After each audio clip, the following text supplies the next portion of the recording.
This is the Shift Shapers Podcast, connecting benefits advisors with thought leaders and entrepreneurs who are shaping the shifts in the industry. And now, here's your host, David Saltzman.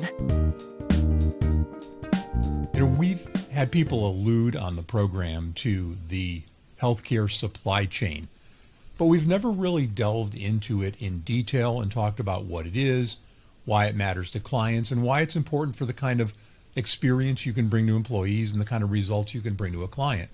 So we asked Phil Hamburger, who's a risk advisor at Ellerbrock-Norris, to join us because, for two reasons. First, Phil has relatively fresh eyes in the business, which is always, to me, in the days when I've been hiring employees and whatnot, it's always great because those fresh eyes give you a perspective you can't get any other way. So by the time you see this, Phil will have been, he's not a baby, but he will have been in the business for about 2 years. And second of all, he really uses the healthcare supply chain to help make a difference for clients. So with that, welcome, Phil. Thank you, David. It's good to be on here. I appreciate you inviting me on. It's my pleasure, and thank you for taking the time. So let's level set for the audience in enough detail so people can really understand it. What is this healthcare supply chain that everybody keeps talking about? Yeah, great question, David. We really, our whole methodology and our whole philosophy when it comes to managing health plans is really built around the healthcare supply chain. And with the bullseye really being, how can we improve benefits while simultaneously lowering costs? And really for a long time, and for, again, I've only been in the industry for about 19 months now, but it's kind of looked at as a unicorn when it comes to people being able to increase their benefits or offer better benefits while lowering the cost. So that's where it was really all built, and then from there, really we understand and we believe that there's really one of 4 areas that healthcare is consumed, and that's physician services, inpatient, outpatient, and prescription drugs. And unless we understand where services are being consumed within one of those 4 areas, it's really hard for us to really make an impact. And obviously, we have to have access to data to be able to understand where healthcare is being consumed. So, from the data, we then obviously have the tools and the resources, and that's there's a ton of tools out there, cost containment tools, and all of those things that people have access to. But then it's the strategy, and what strategy are we developing and creating for our clients? Because it's not a one size fits all, and we definitely by no means do we take that approach, and we don't focus on a product either. We know that a product is important, but it's a process versus a product. So obviously, once we develop the strategy, then it's just really about executing, and it's rinse and repeat. So we are constantly monitoring and evaluating the healthcare supply chain to really figure out where are our services being consumed, because as everyone knows, maybe not everyone, but there's some pretty big price differences when it comes to services at different facilities. So once we understand obviously where services are being consumed, what prescription drugs are being taken, we can then identify, where are there lower cost alternatives. And again, it's something that we believe very strongly in, and it's something that we really kind of have built our philosophy around. And it's something when we engage with a prospective client that we like to talk about, because we feel like it's very important, because in every business there's a supply chain, and in healthcare there's a supply chain.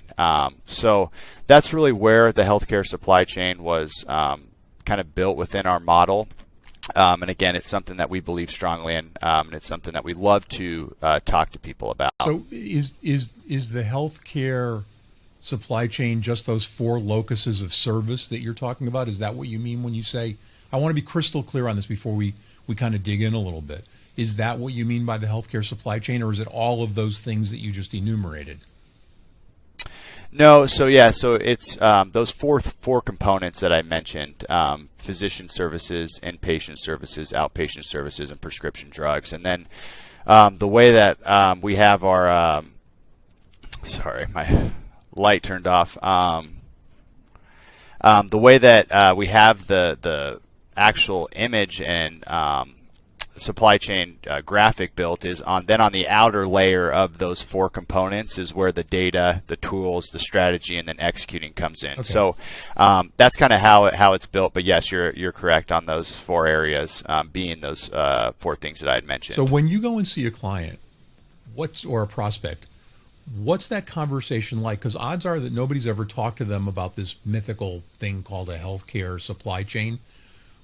What's that conversation like? How do you have that conversation with a C-suite level person? Do you use an analogy to something maybe they're already doing, or do you bring it, on a par with their business and try to give them that analogy? How does that work? Yeah, great question. And again, I would say it's different with every prospective client because knowing that, from what we know about the client going into the conversation, it's always a different way that we bring it up. But I would say probably the most common way that we bring it up is just by really talking about their internal supply chain as a company, and directly relating it to that. And then also asking them if they've ever heard of a healthcare supply chain, if they have any idea what it is. And then we, once we kind of get some understanding on if they do have any knowledge around it, we then obviously explain it to them, but we're relating it back to their supply chain internally, and how important it is to obviously understand it, because they, as a company and as a business owner, you want to understand your supply chain. And so directly relating the healthcare supply chain to their supply chain as a company is really how that conversation starts. So let's say that you're talking to a company that builds homes. How would you get them to understand their supply chain and why it matters versus the healthcare supply chain? How would that conversation go? Yeah, great question. I would say it really,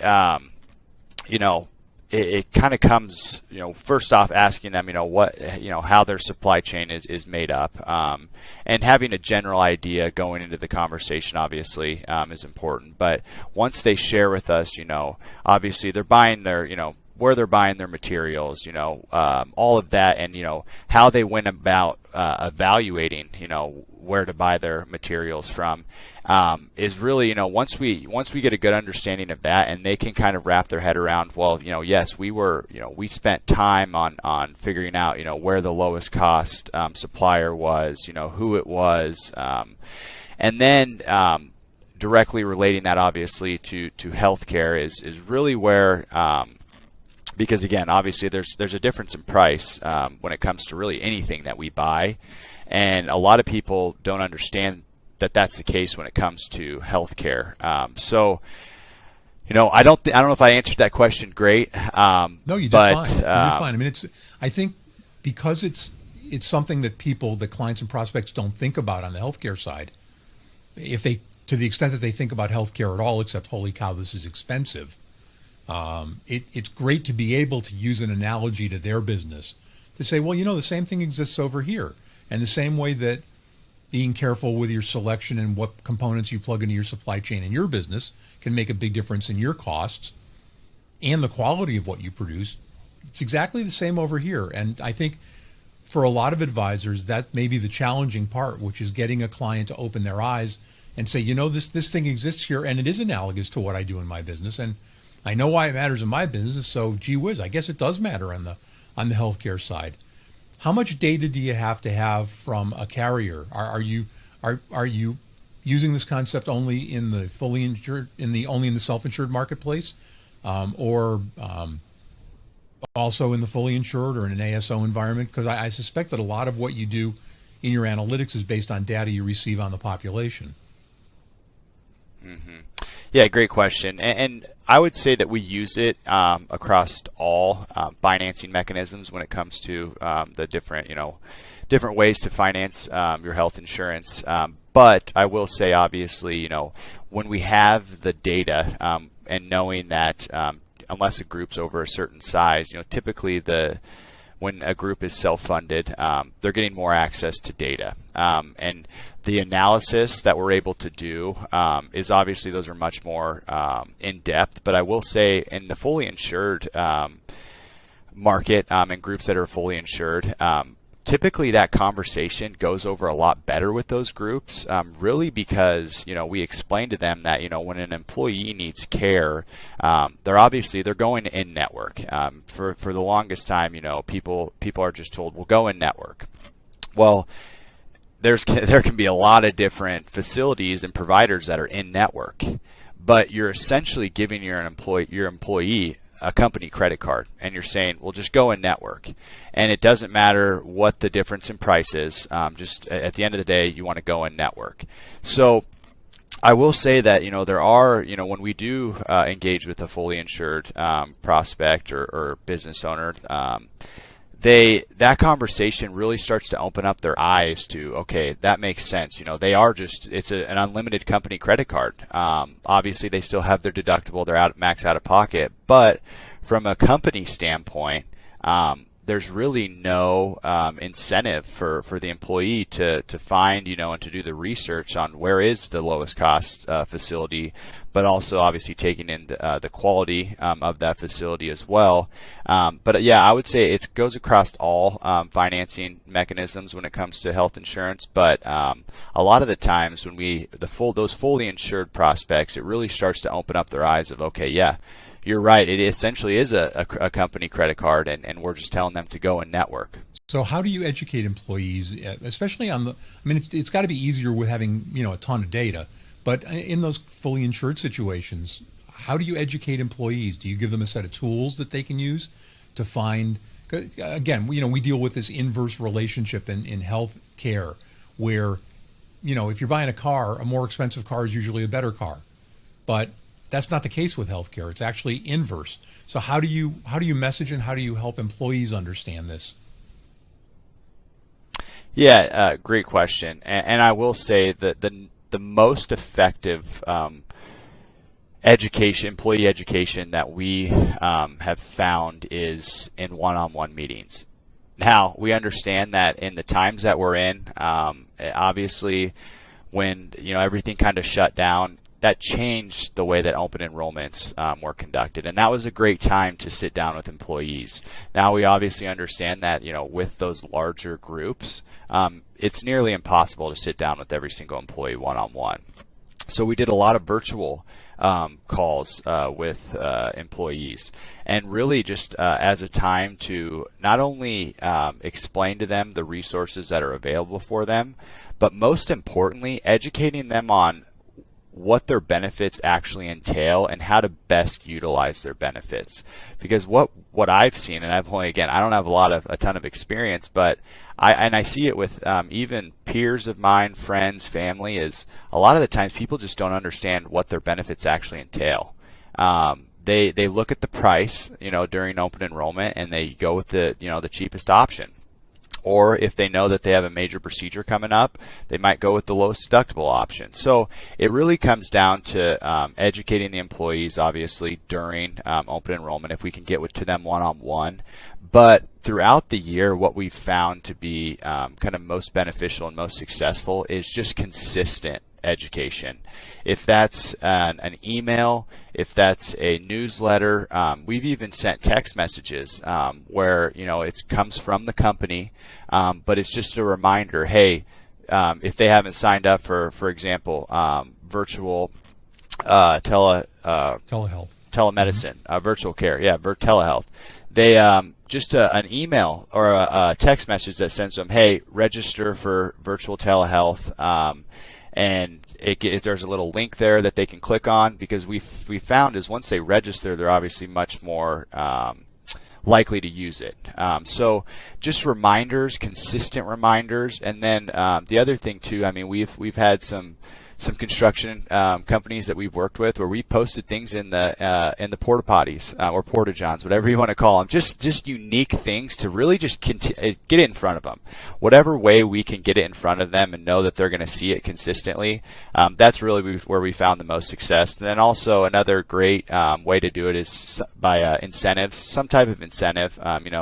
Typically, pay influences individuals, or an incentive will influence someone. So incentivizing them in unique ways to utilize the resources, because as you know, there's a lot of resources out there when it comes to cost containment tools.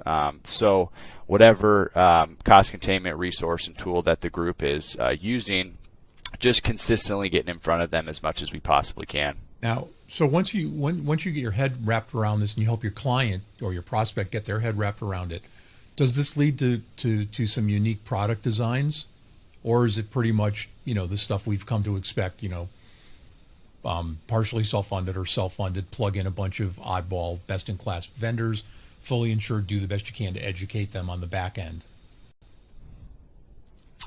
Yeah, great question. And we, as I meant, it all ties back to something I mentioned earlier about not being a one-size-fits-all. We truly believe that as a self-funded employer, you ultimately have complete control over your plan.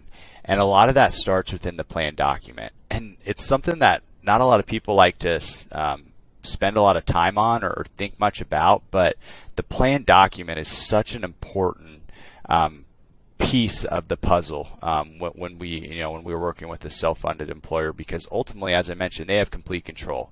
So we believe firmly in unbundling services if it's a right fit for that employer. Now, might not be a right fit for everyone, but unbundling services is a huge piece. And then another thing that we've done really over the last couple of years is we've created multiple plan options or plan designs for our employees, where we've identified throughout the country where the lowest cost facilities are, but at the same time the highest quality facilities.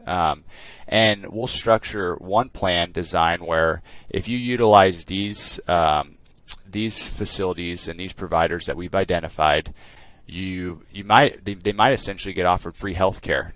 So that is one way that we do it. And then the second one being, if you utilize these facilities, you have a $3,000 deductible, and then if you just go in network, it's a $6,000 deductible. So really just creating an incentivized plan design structure where if an employee gets offered free healthcare, we've seen a lot of times they take it and they're going to go use those facilities.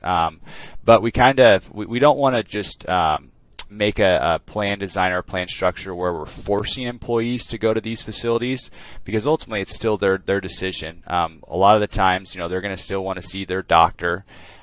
So that's one way that we've done it, is just by incentivizing them through the plan designs. And then also, again, the plan document's a huge piece of it. And don't want to dive too far into that because that's something that might bore people and put them to sleep, but that's another huge piece of it as well. Do you do cash incentives as well for employees? So if they choose this higher quality, lower cost facility and the plan saves $4,000, they get a check for a few $100? Does that work in your market? Yeah, it definitely does, and we've done it with some clients. We don't do it with every client because obviously ultimately it's up to the employer if they want to engage in something like that. But yes, we certainly have, and we have found success in that because, as I mentioned earlier, again, pay influences behavior. So we've found that to be successful. And another thing that we've done, not to get on another topic, but we've offered cash incentives for if an employee will bring us their bill, because we 25% of all healthcare is wasted, and a lot of those are billing errors. So if they will bring their bill to us and let our team review it, if we find an error, we've offered a cash incentive, or we've offered a percentage of essentially the amount that the error was, a percentage of that, and give that back to the employee.